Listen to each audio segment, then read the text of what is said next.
To remove an owner from group, initiate a new HTTP request with remove owners using the delete method.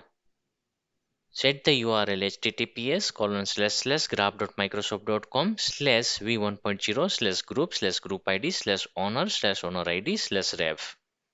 In this example, less from group 11 we shall remove Adam, so replace group ID with the actual group object ID from which you want to remove the owner, and owner ID with Adam's object ID.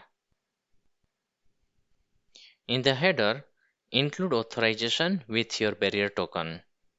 If you are unsure how to generate a new token, refer to the video titled How to Generate Access Token in Azure Entra ID using the Graph API, linked in the video description below.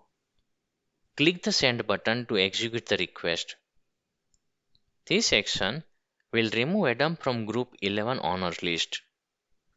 Thank you for watching.